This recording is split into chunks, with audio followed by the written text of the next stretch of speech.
రోజులు ప్రజా ఎదుగుదల యాత్ర చేశాము. 4500 కిలోమీటర్లు పాదయాత్ర చేసి రావడం జరిగింది. అట్లాగే ఒక నెల రోజుల నుంచి మన మంగళగిరి నియోజకవర్గంలో డోర్ టు డోర్ క్యాంపింగ్ చేస్తూ ఉన్నాం. మన ఏఆర్ఎస్ తెలుగు రాజ్యాధికార సమితి తరఫు నుండి పొత్తు పెట్టుకొని మన రబ్బర్ స్టాంప్ గుర్తు సింబల్ తీసుకోవడం జరిగింది. మన రబ్బర్ స్టాంపు గుర్తు మీద ఎలక్షన్కి వెళ్ళిన రాష్ట్రం అంతా కూడా 175 నియోజకవర్గాలు ఎమ్మెల్యేలు, 25 ఎంపీలు మొత్తం బీఫామ్స్ ఇచ్చాం.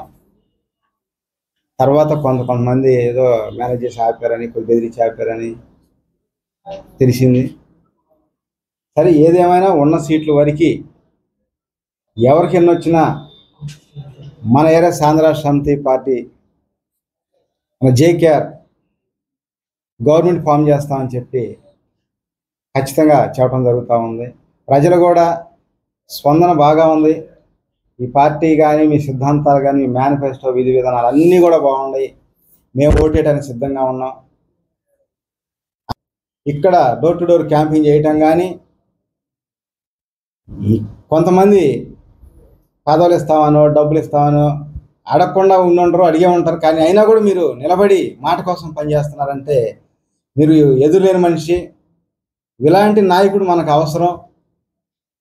మీరు ఉండండి, మేము సపోర్ట్ చేస్తాం, గెలిపిస్తాం. ఎందుకంటే ముఖ్యంగా ఎస్సీ ఎస్టీ బీసీ మైనార్టీని సీఎం చేయాలనే ఒక మంచి ఆలోచన ఉంది. అది మాకు అందరికీ కూడా నచ్చింది.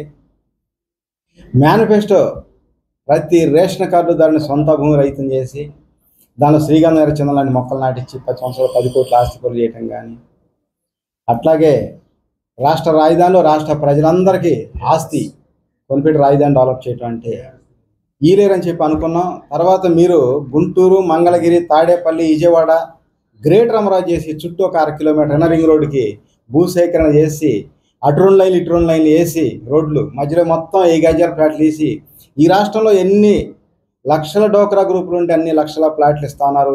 ఆ వివరణ కూడా ఇచ్చారు.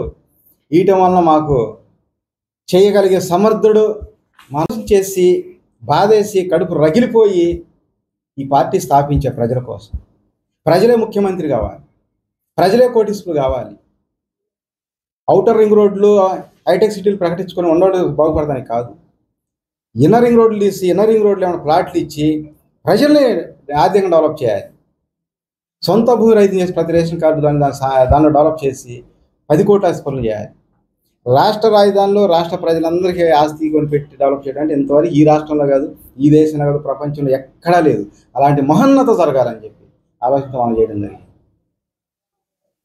అలాగే పేదలకి ఇన్నర్ రింగ్ రోడ్ ఎమ్మటే ఎలాగైతే ప్లాట్లు ఇచ్చి ఇన్నర్ రింగ్ రోడ్ ఎమ్మటే ఎట్లా ఇస్తాం, అట్లాగే మెట్రో రైలు కూడా పేదలకు ఇచ్చిన ప్లాట్లు ఎమ్మటే మళ్ళీ మెట్రో రైలు కూడా ఇస్తాం. మెట్రో ప్రజలు, ఈ రాష్ట్ర ప్రజలు అంటే హైటెక్ ప్రజలు, మెట్రో ప్రజలు అవ్వాలి. మెట్రో ప్రజలు హైటెక్ ప్రజలు అయ్యి ప్రపంచాన్ని జయించే స్థాయికి ఎదగాలి. ఎందుకంటే ఉండోళ్ళ పిల్లలు లేనోళ్ళ పిల్లలు చదువుకుంటున్నారు. ఉండోళ్ళ పిల్లలు జాబు రావాలంటే బాబు రావాలన్నారు, కానీ బాబు గారు వచ్చారు, జాబులు రావాలి. అదే తరుణంలో యూనివర్సిటీ ఇక్కడ రాజధాని అన్నారు. తర్వాత ఎన్టీఆర్ పుట్టిన కృష్ణా జిల్లా అన్నారు. తర్వాత ఒక మండలంలో కూలి తీసుకొని 50 మండలాల్లో ప్లాట్లు పడేశారు, విధ్వంసం చేశారు. ఆ తర్వాత రుణమాఫీ అన్నారు, ముక్కు పొడతో సహా ఇంటికి పంపిస్తా ఉన్నారు. అది అవల. ఎందుకంటే వీళ్ళు మిత్రపక్షమైనటువంటి బీజేపీలు కానీ, జనసేన కానీ, టీడీపీ వాళ్ళు, అప్పుడు అధికార పార్టీ వాళ్ళు కానీ, కాంగ్రెస్ వాళ్ళు, అపోజిషన్ వాళ్ళు, ప్రధాన ప్రతిపక్ష పార్టీ వైసీపీ కానీ ఆనాడు ప్లాట్లు పడేస్తుంటే ఏంటంటే రాజధాని కట్టడం మీరు ప్లాట్లు పెట్టడం ఒక్కళ్ళు కూడా అడగల. ఇన్ని పార్టీల వాళ్ళు, గ్రామ స్థాయి వాళ్ళు నాయకులు కానీ, మండల స్థాయి, జిల్లా స్థాయి, రాష్ట్ర స్థాయి ఎంపీ, ఎమ్మెల్యే గారు లేదా మంత్రులు కానీ ఎవరు మాట్లాడాల. అంటే ఏం మాట్లాడతలేదు కాబట్టి ఈరోజు 3 రాజధానులు అన్నాడు. 3 రాజధానులని ఇక్కడ ఈ ప్రాంత రైతుల్ని బూట్కాళ్ళతో తన్నిచ్చినా కూడా ఒక మత రాజధాని అమరావతి అంటే, ఒక ప్రాంత రాజధాని అని, లేకపోతే ఒక సామాజిక వర్గ రాజధాని అని ఇన్ని రకాలుగా అన్నా కూడా ఎవరు ముందుకు రాల. ఎందుకని ఒక దాదాపుగా ఒక 30 సంవత్సరాల నుంచి ఒక 2 కుటుంబాలు, ఇప్పటికైతే ఒక 4 పార్టీలు, 4 నాయకుల్లాగా అనిపోయింది మన రాష్ట్రం. ఇంకా మిగతా వాళ్ళు ఎవరు వచ్చి అడుగుతారు, ఎట్లా అడుగుతారు చెప్పండి? ఎవరో ఒకళ్ళు అంటే అప్పుడు 95లో చంద్రబాబు నాయుడు గారు ఎన్టీ రామారావు గారి దగ్గర నుంచి సీఎం పదవానో పార్టీని లాగేసుకున్నాడు కాబట్టి రాయలసీమ నాయకులు ఇక్కడ వాళ్ళు ఆనాడు ఏం మాట్లాడలా. మా ప్రాంతం పార్టీ, మా ప్రాంతం నాయకుడు, నువ్వెవరు తీసుకెళ్ళడానికి, అసలు నువ్వెవరు లాక్కోవడానికి అని చెప్పి ఆనాడే అడుగుంటే ఇవాళ ఈ పరిస్థితులు వచ్చిండే కాదు. ఆ తర్వాత రాజధానిలో ప్లాట్లు, మా ప్రాంతం వచ్చి నువ్వు రాజధాని పెట్టుకోవాలి, నువ్వెవరు ప్లాట్లు పడటానికి అని అడుగుంటే ఈ పరిస్థితి వచ్చిండేది కాదు. ఆ తర్వాత 3 రాజధాని అన్నప్పుడు ఈ ప్రజలందరూ కూడా మీరెవరండి అసలు మా దగ్గరకు వచ్చి 3 రాజధాని అంటానికి, ఇదే మీ ప్రాంతంలో కనుక రాజధాని పెట్టి 3 రాజధాని అంటే ఊరుకునేవాళ్ళ అని ఎవరైనా అడుగుంటే ఈ పరిస్థితి వచ్చిండేది కాదు. ఈ విధంగా రాను ఇంకెట్లాగే పోతే ఇప్పుడు గతంలో ఈ 75 సంవత్సరాల నుంచి ఎలాగైతే ఎస్సీ ఎస్టీ బీసీ మైనార్టీలు అన్యాయం అయిపోయారో, ఇంకా పేదవాళ్ళందరూ, కటికి పేదవాళ్ళు, నిరుపేదలు అందరూ కూడా ఇంకా అన్యాయం అయిపోతారు. రేపు మన పిల్లలు కానీ, మన మనవాళ్ళు కానీ, మన ముది మనవాళ్ళు అని మేము ఆలోచించేసి ఓట్లేటాక ఆసక్తిగా ఉన్నామని వాళ్ళే గ్రామాలకు, విలేజ్ మమ్మల్ని పిలిపించి మరీ ప్రచారాల్లో పాల్గొని స్వచ్ఛందంగా చెప్తా ఉన్నారు. చాలా సంతోషం వేసిందమ్మా. మీరందరూ ఇలాగే అక్క చెల్లెమ్మలు, అన్నదమ్ములు అందరూ కూడా ఓట్లు వేయండి. వేసి నేను ఇచ్చిన మాట కట్టుబడే వ్యక్తిని. నేనైతే మాత్రం పావుల డబ్బులు 10 రూపాయలకు ఆశపడేవాడిని మాత్రం కాదు. ఇప్పుడు కాదు, ఎప్పుడైనా సరే నా ఊపిరి ఉన్నంత వరకు కూడా ప్రజల కోసమే పోరాటం చేస్తా. ఎస్సీ ఎస్టీ బీసీ మైనార్టీలు సీఎం చేసి తీరుతానని చెప్పి మరొకసారి నేను వాళ్ళకి నమ్మకం గట్టిగా మాట్లాడి చెప్పడం వల్ల వాళ్ళకి నమ్మకం కలిగింది.